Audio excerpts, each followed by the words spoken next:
This party scene is an important final chance for the player to reacquaint themselves with our cast before we end the game. It's sort of putting an epilogue before the end. If you know what happens later, you could argue that we could have easily just played it all in one cutscene, leading you from the confrontation of the Dark Man to finding the Black Goat. But experience-wise, we wanted to give the player a fake ending, basically a chance to doubt and consider what had happened. This space to ponder that gives the player time to process thoughts like, what happened? What was real? Have I been suffering from delusions? And of course, is the game really over already?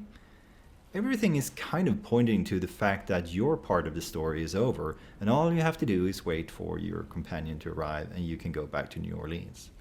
But of course, we hit you with one final surprise. The tree comes alive and kills everyone.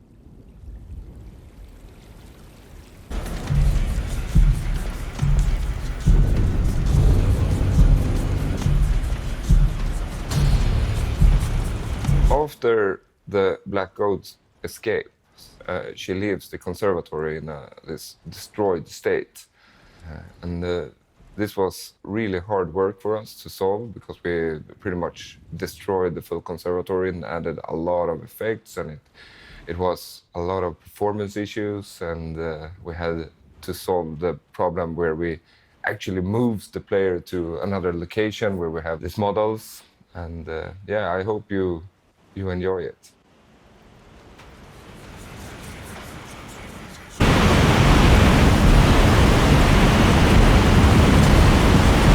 In the original game, we couldn't see the house from the outside, and because of the limitation at this time, and also the fire at the end of the game, we put fire on the tree, which is really better now.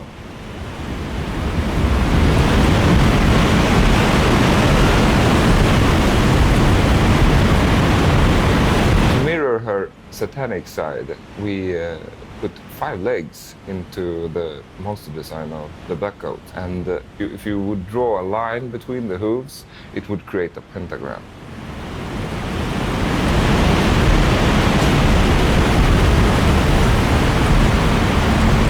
The amount of clear Lovecraftian references was a continuous issue that we wrestled with, and a clear case of that is the Black Goat of the Woods, which is the name for the tree.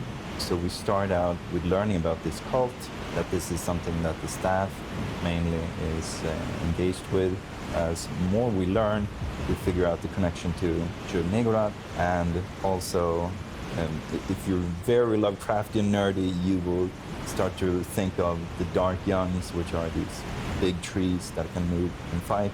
And we haven't, even I don't really know exactly what you're fighting, but it's kind of up to the player to figure out if they want to think of this as the actual Shub-Niggurath, a Dark Young, or just a big nasty tree that's called the Black Goat, with some very cool satanic imagery.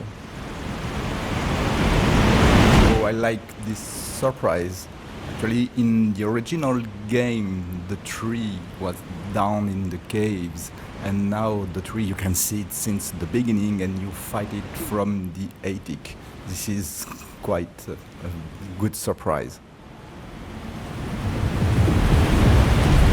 Thank you very much for listening in. I hope you have enjoyed the playthrough and hearing us talking about some of the thoughts we had while making this game. Bye. Thank you for playing and for listening to us rant about the game.